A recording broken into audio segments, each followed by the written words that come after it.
अगर आप समझना चाहते हो कि जोमेटो और स्विगी जैसी कंपनीज के फाउंडर्स कैसे कुछ ही सालों में हजारों करोड़ के मालिक बन गए, तो इस वीडियो में हम जानेंगे वो पावरफुल फॉर्मूला जिसने एक ऑर्डिनरी फूड डिलीवरी ऐप को हजारों करोड़ की कंपनी बना दिया। और इस फॉर्मूला का नाम है आईपीओ। ज्यादातर लोग आईपीओ का नाम सुनते तो हैं, लेकिन बहुत कम लोग जानते हैं कि आईपीओ एक्चुअली होता क्या है, कैसे काम करता है और कंपनी आईपीओ लाती ही क्यों है। और सबसे इंटरेस्टिंग बात, आईपीओ आने के बाद आप भी उस कंपनी की ओनरशिप खरीद सकते हो।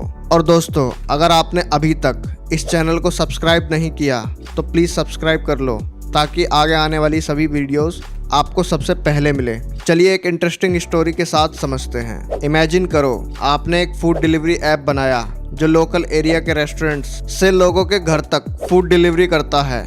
आपने लोकल एरिया के 20 से 30 रेस्टोरेंट के साथ टाई अप किया है और अब धीरे धीरे आपका ऐप फेमस होने लगा और लोगों को पसंद भी आने लगा और दूसरे एरियाज के लोग भी आपका ऐप डाउनलोड करने लगे। अब आपने सोचा ऐप तो अच्छा चल रहा है और डिमांड भी बढ़ रही है, तो दूसरे एरियाज में भी एक्सपेंशन करना अच्छा रहेगा। फिर आपने अपनी सेविंग्स कलेक्ट करी, कुछ पैसे अपने दोस्तों और रिलेटिव से लिए और अब आपने 5 से 6 नए एरियाज में अपनी सर्विसेज लॉन्च कर दी, जिसके लिए आपने न्यू डिलीवरी बॉयज को हायर किया, मार्केटिंग की और उस एरिया के रेस्टोरेंट्स को भी ऑन बोर्ड किया। अब आपका यूजर बेस ग्रो करने लगा और दिन के 10,000 ऑर्डर आने लगे। ऐप की पॉपुलैरिटी और डेटा दोनों का एनालिसिस करने के बाद डिसीजन लिया गया कि अब ऐप को पूरी सिटी में लॉन्च करना एक अच्छा मूव हो सकता है, लेकिन इस पूरे सेटअप में काफी बड़ी अमाउंट की जरूरत पड़ेगी, जिसमें fleet management, technology upgrade, marketing campaign और हजारों की तादाद में डिलीवरी बॉयज को हायर करना होगा। और इतना पैसा आपके दोस्त और रिलेटिव तो नहीं दे पाएंगे। अब आपने सोचा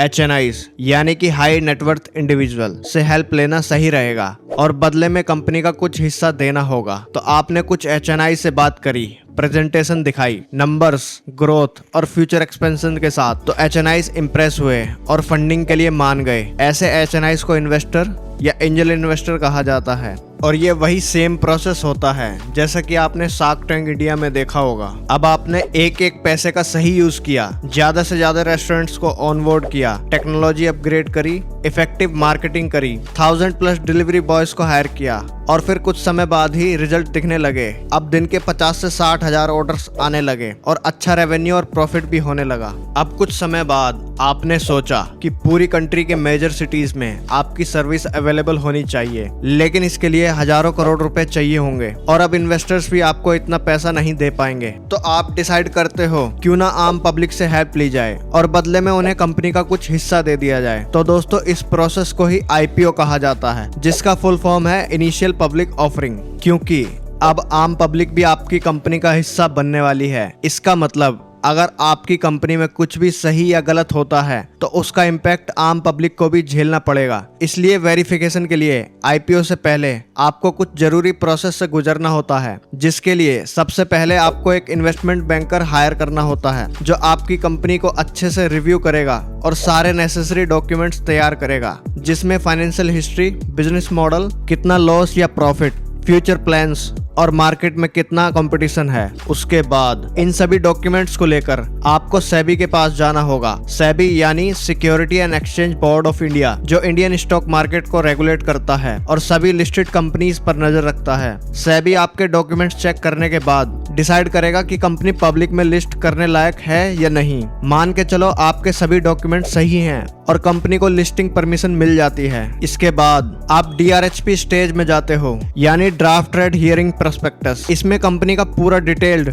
डॉक्यूमेंट प्रिपेयर किया जाता है, जिसे DRHP कहा जाता है। इस डॉक्यूमेंट में बिजनेस ऑपरेशंस, आपका कितने सिटीज में प्रेजेंस है, कितने रेस्टोरेंट्स और डिलीवरी पार्टनर्स हैं, past financial performance, market competition, future probabilities और फ्यूचर रिस्क जैसे फ्यूल प्राइस बढ़ना, कंपटीशन बढ़ना, रेगुलेटरी चेंजेस और भी बहुत कुछ। अब आप इस न्यूज को पब्लिक तक पहुंचाने की कोशिश करते हो ताकि ज्यादा से ज्यादा लोग इन्वेस्ट कर सकें। इसलिए newspaper ads, TV ads, social media campaign और सभी पॉसिबल मार्केटिंग की जाती है, लेकिन यहाँ पर आपको एक प्रॉब्लम का सामना करना पड़ता है कि शेयर का एक रीजनेबल प्राइस डिसाइड करना होता है, क्योंकि अगर ज्यादा प्राइस रखा तो लोग महंगा लगने की वजह से खरीदेंगे नहीं और आपका आईपीओ फ्लॉप हो सकता है, और अगर प्राइस कम रखा तो आपको नुकसान भी हो सकता है। तो इससे बचने के लिए आपको बुक बिल्डिंग प्रोसेस फॉलो करना पड़ता है, जिसमें एक प्राइस बैंड सेट किया जाता है, एक मैक्सिमम प्राइस और एक मिनिमम प्राइस। सपोज 70 से 80 पर शेयर, और उसके बाद 3 से 4 दिन के लिए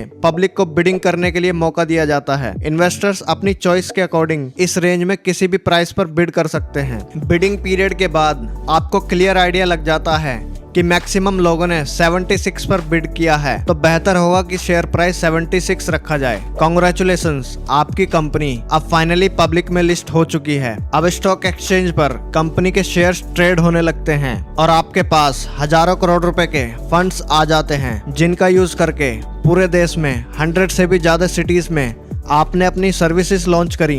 तो दोस्तों, आईपीओ का रोल बस यहीं तक होता है। इसके बाद आपकी कंपनी मार्केट में ट्रेड होने लगती है और शेयर प्राइस बहुत सारे फैक्टर्स पर डिपेंड करता है और अकॉर्डिंगली ऊपर नीचे होता है। होपफुली अब आप समझ गए होंगे कि आईपीओ क्या होता है, कैसे काम करता है और कैसे जोमेटो और स्विगी जैसी कंपनीज आईपीओ की मदद से इतनी बड़ी बन गई। लेकिन एक सवाल अभी बाकी है, जब ये शेयर्स मार्केट में आ जाते हैं तो शेयर मार्केट काम कैसे करता है, शेयर की प्राइस ऊपर नीचे क्यों और कैसे होती है, स्टॉक एक्सचेंजेस कैसे काम करते हैं। अगर आप ये सब स्टॉक मार्केट और इन्वेस्टिंग सीखना चाहते हो तो चैनल को जरूर सब्सक्राइब करें, क्योंकि सभी टॉपिक्स पर सिंपल लैंग्वेज में वीडियो आएंगे। और इस वीडियो को लाइक करें, दोस्तों के साथ शेयर करें और कमेंट में जरूर बताएं कि आपको वीडियो कैसी लगी। मिलते हैं नेक्स्ट वीडियो में। Thank you.